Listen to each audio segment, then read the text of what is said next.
Hi friends, இன்றைக்கி ஒரு 2 பொடியை மட்டும் ஆட் பண்ணி இந்த ஹேர் டையை நம்ம ப்ரிப்பேர் பண்ணியிருக்கோம். எக்ஸலண்ட்டாக ரிசல்ட் கொடுத்துருக்கு.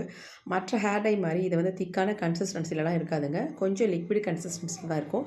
இந்த மாதிரி இருக்கும்பொழுது நமக்கு ஹேரில் அப்ளை பண்ணுறதுக்கு நல்லாயிருக்கும். அது மட்டும் இல்லை, உங்களுடைய முடியோட வேர்க்கால்களில் நல்லா இறங்கி உங்களுக்கு வந்து ஃபர்ஸ்ட் டைமே சூப்பராக நல்ல ஒரு கருமையான முடியை வந்து கொடுக்கும். அந்தளவுக்கு ஒரு எக்ஸலண்ட்டான ஹேர் டை தான் இன்றைக்கி நம்ம ரெடி பண்ணியிருக்கிறது. இந்த ஹேர் டை ரெடி பண்ணுறது ரொம்ப ரொம்ப ஈஸி. 2 முக்கியமான பொடி இதில் ஆட் பண்ணியிருக்காங்க, நமக்கு நல்ல ரிசல்ட்டை கொடுக்கும்.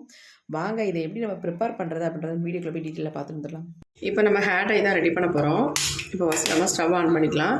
இப்போ இந்த மாதிரி ஒரு பாத்திரம் ஒன்று வச்சுக்கிறேன். நீங்கள் இரும்பு கடாய் கூட தாராளமாக யூஸ் பண்ணிக்கலாம், அதனால் ஒரு ப்ராப்ளம் இல்லை. ஃபர்ஸ்ட் நம்ம இதில் என்ன ஆட் பண்ண போகிறோம் அப்படின்னா, உங்களுக்கு தேவையான அளவு நீங்கள் பாதாம் எடுத்துக்கலாம். நான் ஒரு 3 பாதாம் மட்டும் எடுத்துக்கிறேன். ஃபர்ஸ்ட் நம்ம பாதாம் ஆட் பண்ணிக்கலாம். ஏன்னா அது வறுபடுறதுக்கு கொஞ்சம் நேரம் ஆகும். அதனால் முதல்ல நம்ம பாதாமை வறுத்துக்கலாம். லைட்டாக கொஞ்சம் வறுபட்ட உடனே இது கூடவே வந்து நம்ம என்ன ஆட் பண்ண போகிறோம் அப்படின்னா, முக்கியமாக நம்ம முடிக்கு நல்ல ஒரு கருமையை தரக்கூடிய இந்த கருஞ்சீரகத்தை தான் ஆட் பண்ண போகிறோம்.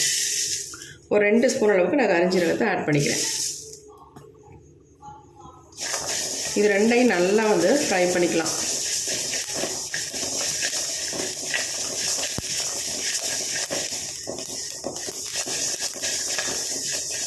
இப்போ இது கூட வந்து ஒரு முக்கியமான ஒரு இலையை நம்ம சேர்க்க போகிறோம். அந்த இலையை வந்து நம்ம ஃப்ரெஷ்ஷாக சேர்க்க போகிறதில்ல, நல்லா காய வச்ச இலையை தான் நம்ம சேர்க்க போகிறோம். இது என்னன்னு உங்களுக்கு தெரிஞ்சிருக்க வாய்ப்பு இல்லை, நானே சொல்லிடுறேன். இது என்ன அப்படின்னா முருங்கை இலை தான். இந்த முருங்கை இலையை தான் நம்ம ஆட் பண்ணுறோம். நல்லா வந்து வெயிலில் காய வச்சு எடுத்து வச்சுருக்கேன். பொடி பண்ணுறதுக்காக எடுத்து வச்சுருந்தேன். அந்த முருங்கை இலையை தான் இது கூட வந்து நான் ஆட் பண்ணியிருக்கேன். இப்போ பாதாம், கருஞ்சீரகம், முருங்கை இலை 3ஐயும் நம்ம ஆட் பண்ணியிருக்கோம். இது 3ஐயும் நல்லா நம்ம ஃப்ரை பண்ணி எடுத்துக்கலாம். இந்த பாதாம் வந்து நல்லா வந்து முருகலாகணும், அது வரைக்கும் நம்ம இதை வந்து ஃப்ரை பண்ணிக்கலாம். நீங்கள் ஃப்ரெஷ்ஷான இலை கிடச்சா கூட தாராளமாக ஆட் பண்ணிக்கோங்க. இந்த மாதிரி நீங்கள் ஆட் பண்ணும்பொழுது உங்களுக்கு ரிசல்ட் நல்லாயிருக்கும். நம்ம முடிக்கி நல்ல ஒரு இரும்பு சத்தை கொடுக்கக்கூடிய முருங்கை இலை, அதனால் நம்ம முருங்கை இலையை வந்து ஆட் பண்ணியிருக்கோம். நல்லா வந்து கருகருன்னு வளர்கிறதுக்கு நல்லா ஹெல்ப் பண்ணும்.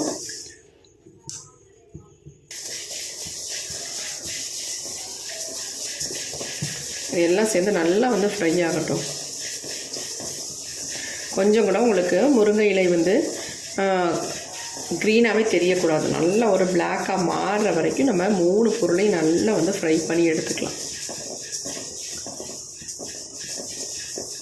இந்த டைக்கு வந்து இந்த பொடி வந்து ரொம்ப ரொம்ப முக்கியங்க.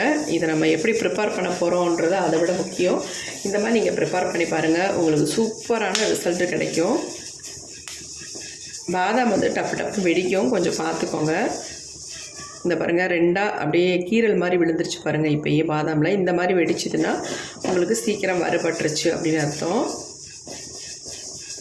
கொஞ்சம் ஃப்ளேமை வந்து நம்ம குறைச்சி வச்சுக்கலாம். நல்லா நமக்கு ஒரு பிளாக் கலருக்கு வந்துருச்சு. நம்ம ஸ்டவ்வை வந்து ஆஃப் பண்ணிவிட்டு இதை நல்லா ஆற விட்டுடலாம். ஆறுனதுக்கு அப்புறமேட்டு நம்ம எடுத்து பார்க்கலாம் எப்படி இருக்குது, எந்த அளவுக்கு நமக்கு முருகலாக வந்திருக்கு அப்படின்ட்டு.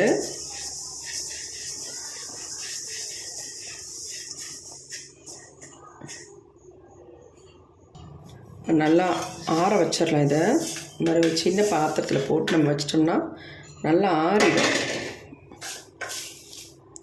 பாருங்கள் எப்படி இருக்குன்ட்டு. பாதாம்லாம் நல்லா பிளாக்காக மாறிடுச்சு, வெடிச்சு வந்துருச்சு பாருங்கள். கையில் தொட்டாலே அப்படியே முறுமுறுன்னு நொறுங்குது. இப்போ இது ஆறட்டும். இப்போ இது நல்லா ஆறிடுச்சு. நம்ம அதை மிக்ஸி ஜாரில் போட்டு நல்லா பொடி பண்ணி எடுத்துக்கலாம்.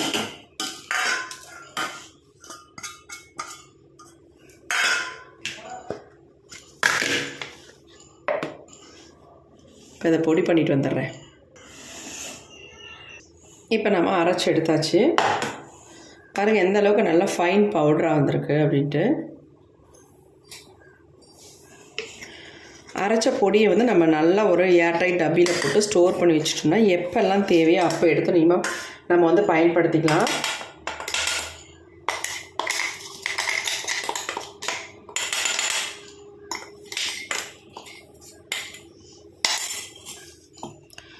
பாருங்கள் எந்த அளவுக்கு நல்லா ஃபைன் பவுடரை நம்ம பொடி பண்ணியிருக்கோம். பாருங்கள் இந்த மாதிரி வந்திருக்கு. நல்ல ஒரு பிளாக் கலரில் வரணுன்னா நல்லா நீங்கள் ஃப்ரை பண்ணணும்.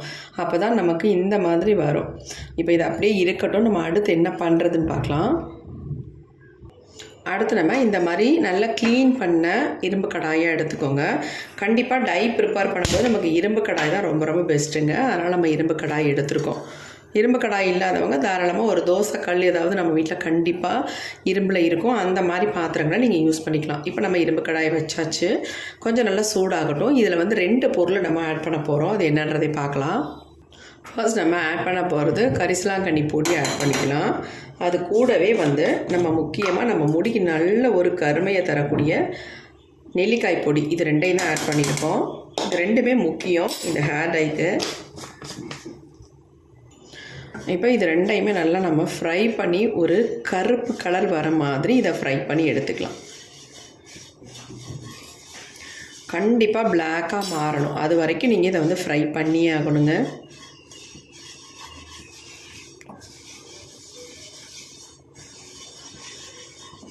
நல்லா இந்த மாதிரி கலந்து விட்டிங்கன்னா எல்லாமே ஈவனாக ஒரே மாதிரி கலர் சேஞ்ச் ஆகி நமக்கு வரும்.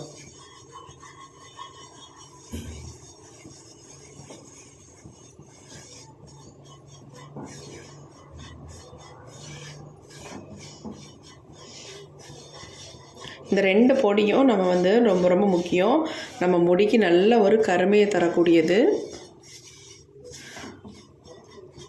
கண்டிப்பாக நீங்கள் வந்து நெல்லிக்காய் பொடியும் சேர்த்துக்கணும், கரிசலாங்கண்ணி பொடியும் சேர்த்துக்கணும். ஒரு சிலர் வந்து கேட்குறீங்க, அக்கா எங்கிட்ட நெல்லிக்காய் பொடி இல்லை அல்லது கரிசலாங்கண்ணி பொடி இல்லை, என்ன பண்ணலாம், ஒன்றை மட்டும் யூஸ் பண்ணலாமா அப்படிலாம் கேட்குறீங்க.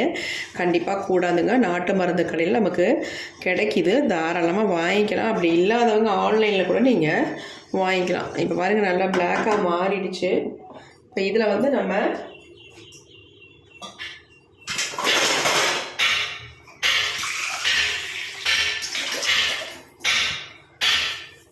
ஒரு டம்ளர் அளவுக்கு நம்ம தண்ணி சேர்த்துக்க போகிறோம். ஹீட்டை வந்து குறைச்சி வச்சுட்டு, அதாவது லோ ஃப்ளேமில் வச்சுட்டு நீங்கள் வந்து தண்ணி சேர்த்துக்கோங்க. தண்ணி சேர்த்து நல்லா இந்த மாதிரி கலந்து விட்டுருங்க.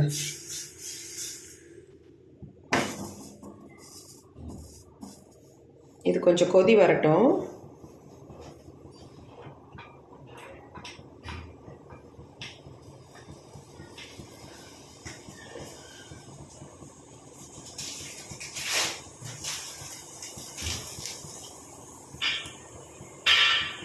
இப்போ நல்லா கொதி வருது பாருங்கள். இந்த ஸ்டேஜில் வந்து நான் 2 ஸ்பூன் அளவுக்கு காஃபி பவுடர் சேர்த்துக்கிறேன். இந்த மாதிரி ₹2 பேக்கெட்டில் நான் 2 பேக்கெட் அளவுக்கு அதில் சேர்த்துக்கிறேன். பார்த்துக்கோங்க, 2 பேக்கெட்லேயும் நான் கட் பண்ணிவிட்டு இது 2ஐயும் ஒன்றா வந்து ஆட் பண்ணிக்கிறேன்.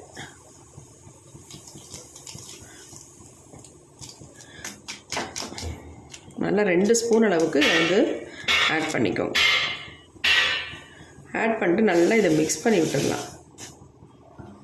கொதிக்க கொதிக்க உங்களுக்கு நல்லா ஒரு திக்கான கன்சிஸ்டன்சிக்கு வந்துடும். இப்போ நம்ம அடுத்து வந்து இது நல்லா கொதித்து கொஞ்சம் திக்காக வர ஸ்டேஜில் நம்ம ஆல்ரெடி நம்ம பொடி பண்ணி வச்சுருக்கோம் பார்த்தீங்களா, இந்த பொடியை வந்து ஆட் பண்ண போகிறோம். ரொம்ப ரொம்ப முக்கியம் இந்த பொடி போட்டால் தான் உங்களுக்கு வந்து கலர் நல்லா இதில் வந்து பிடிக்கும், நம்ம முடியில் வந்து பிடிக்கும்.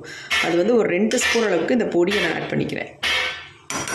பாக்கி இருக்கிற பொடியை நம்ம ஒரு டப்பியில் போட்டு ஸ்டோர் பண்ணி வச்சுக்கலாம். நெக்ஸ்ட் நம்ம ஹேர் டை ப்ரிப்பேர் பண்ணும்போது யூஸ் பண்ணிக்கலாம்.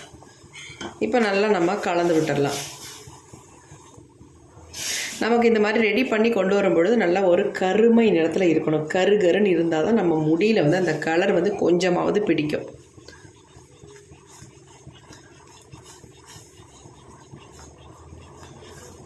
இந்த மாதிரி நம்ம சேர்த்துருக்க பொருள்கள் எல்லாமே சேர்த்தா தான் நமக்கு முடியில் வந்து நல்ல ஒரு கருமை நிறம் கிடைக்கும்.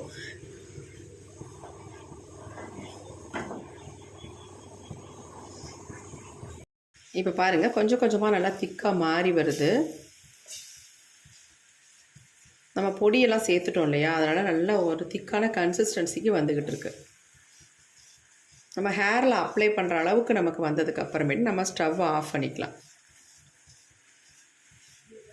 உங்களுக்கு நெல்லிக்காய் பொடி அப்புறமேட்டு கரிசலாங்கண்ணி பொடி அதுக்கு பதிலாக லீஃப் கிடச்சா தாராளமாக யூஸ் பண்ணிக்கோங்க. நெல்லிக்காய் வந்து முழு நெல்லிக்காய் கிடச்சாலும் யூஸ் பண்ணிக்கலாம். நீங்கள் இந்த ஹேர் டைக்கு நேச்சுரலாக யூஸ் பண்ணும்பொழுது இன்னும் கூட நமக்கு ரிசல்ட் நல்லாயிருக்கும்.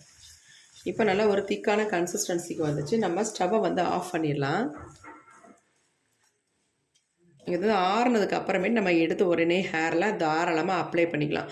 அப்படி இல்லைன்றவங்க ஓவர் நைட் கூட வச்சு தாராளமாக அதை யூஸ் பண்ணலாம். ஆனால் ஃப்ரிட்ஜில் வந்து ஒரு 2-3 நாள் மட்டும் ஸ்டோர் பண்ணி வைங்க. அதுக்கு மேலே ஸ்டோர் பண்ண வேண்டாம். ஒரு வாரம்லாம் ஸ்டோர் பண்ணி தயவு செஞ்சு வைக்காதீங்க. அப்பப்போக்கி இதை ரெடி பண்ணி ஹேரில் அப்ளை பண்ணிக்கலாம். இந்த பொடி வந்து நம்ம ரெடி பண்ணி வச்சுருக்கோம் இல்லையா, அந்த பொடியை வச்சுக்கிட்டாலே போதும். நீங்கள் டை வந்து ப்ரிப்பேர் பண்ணிடலாம். ரொம்ப ஈஸி. இந்த பொடி மட்டும் ப்ரிப்பேர் பண்ணும்பொழுது கொஞ்சம் அதிகமாக நீங்கள் ப்ரிப்பேர் பண்ணி வச்சுக்கிட்டிங்கன்னா எப்பப்பெல்லாம் நீங்கள் யூஸ் பண்ணும்பொழுது இதையும் எடுத்து மிக்ஸ் பண்ணி உங்கள் ஹேரில் அப்ளை பண்ணிக்கலாம். ரொம்ப ஈஸியாக இருக்கும். இந்த மாதிரி பொடி பண்ணி வச்சுக்கோங்க. இப்போ இது வந்து ஆறட்டும், எடுத்து பார்க்கலாம் எப்படி இருக்குன்ட்டு. இப்போ டை எடுத்து நம்ம கீழே வச்சாச்சு. நல்லா வந்து ஆறிடுச்சு பாருங்கள். எப்படி இருக்குது பாருங்கள் கன்சிஸ்டன்சி.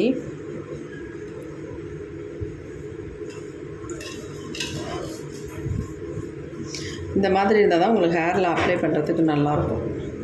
பாருங்கள் எப்படி இருக்கு.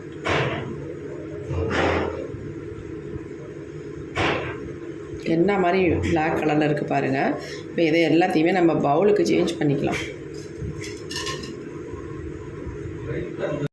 இப்போ எல்லா டையுமே நம்ம ஒரு பவுலில் எடுத்துக்கிட்டு நம்ம ஹேரில் அப்ளை பண்ண போகிறோம். கன்சிஸ்டன்சி உங்களுக்கு எப்படி தேவையோ அந்த மாதிரி நீங்கள் எடுத்துக்கோங்க. இது கொஞ்சம் நல்லா லிக்விடாக இருக்குது. ஹேரில் அப்ளை பண்ணுறதுக்கு நல்லாயிருக்கும். இந்த மாதிரி கொஞ்சம் லிக்விடாக இருக்கும்பொழுது தான் ஹேரில் நல்லா ஸ்கேல்ஃபில் நல்லா படும். உங்களுக்கு ரொம்ப திக்காக இருந்துச்சுன்னா முடியில் மேல் பகுதியில் மட்டுமே படும், உள் பகுதியில் அதிகமாக படாது. இந்த மாதிரி இருந்துச்சுன்னா நல்லா உங்களுக்கு ஸ்கேல்ஃபில் இறங்கி நல்ல சத்துக்களை கொடுக்கும். ஹேர் க்ரோத்துக்கு ரொம்ப நல்லாயிருக்கும். கண்டிப்பாக இந்த மாதிரி லிக்விடில் நீங்கள் எடுத்துக்கோங்க. இப்போ இதை வந்து என்னுடைய ஹேரில் நான் உங்களுக்கு அப்ளை பண்ணி காட்டுறேன். கொஞ்சம் அதுக்கு முன்னாடி நான் கையில் எடுத்து காட்டுறேன் பாருங்கள், எந்த அளவுக்கு கையில் வந்து பிளாக் கலர் வந்து பிடிக்குது அப்படின்ட்டு. இந்த மாதிரி நமக்கு ஒரு பிளாக் கலரில் பிடிச்சாதான் நம்ம முடியிலையும் நல்லா இதே மாதிரி பிடிக்கும். எப்படி இருக்குது பாருங்கள். நல்ல மை மாதிரி இருக்குது. சூப்பராக நம்ம முடியல செட் ஆகிக்கும். நீங்கள் இதை வந்து வாரத்துக்கு ஒரு டைம் மட்டும் யூஸ் பண்ணாலே போதும். உங்களுக்கு 1 மந்த்லேயே உங்கள் முடி நல்லா கருமையாக மாறுறதை நீங்கள் கண்கூடாக பார்க்கலாம். எவ்வளோ சூப்பராக ரெடி ஆகிடுச்சு பாருங்கள். கண்டிப்பாக இதேமாதிரி நீங்களும் ட்ரை பண்ணி பாருங்கள். உங்களுக்கு நல்ல ரிசல்ட் கிடைக்கும். இப்போ இந்த டையை வந்து என்னோடய ஹேரில் நான் ஃபுல்லாக அப்ளை பண்ணி காட்ட போகிறேன். வாங்க இதை எப்படி அப்ளை பண்ணுறது, நம்ம எவ்வளோ நேரம் தலையில் வச்சுருக்கிறது, இது எந்த மாதிரி நம்ம அப்ளை பண்ணுறது அப்படின்றது ரொம்ப முக்கியமான விஷயம். அதையும் சேர்த்து நம்ம வீடியோவில் பார்த்துடலாம். இந்த ஹேர் டையை நீங்கள் அப்ளை பண்ணும்பொழுது கொஞ்சம் கொஞ்சமாக எடுத்து நல்லா ஸ்கேல்ப் படுற மாதிரி அப்ளை பண்ணிக்கோங்க. ஒரு 1/2 hour மட்டும் உங்கள் ஹேரில் விட்டால் போதும். அதுக்கு மேலே நீங்கள் விடணுன்ற அவசியம் இல்லை. அந்த நேரத்துலேயே உங்கள் முடி வந்து நல்லா பிளாக்காக மாறிடும். சூப்பராக ரிசல்ட் கொடுக்கும். இதை அப்ளை பண்ணிவிட்டு நீங்கள் நார்மல் வாட்டர்லேயே வாஷ் பண்ணிக்கோங்க. ஷாம்பு போட்டு யூஸ் பண்ண வேண்டாம். அப்படியே உங்களுக்கு ஷாம்பு போட்டு யூஸ் பண்ணணும்னு தோணுச்சுன்னா மைல்டு ஷாம்பு போட்டுக்கோங்க. அல்லது சிகக்காய் யூஸ் பண்ணி உங்கள் ஹேரை வந்து நல்லா வாஷ் பண்ணிக்கோங்க. அப்ளை பண்ணி முடிச்சுட்டு நல்லா கவர் போட்டு கவர் பண்ணிடுங்க. அப்போ தான் சூப்பராக உங்களுக்கு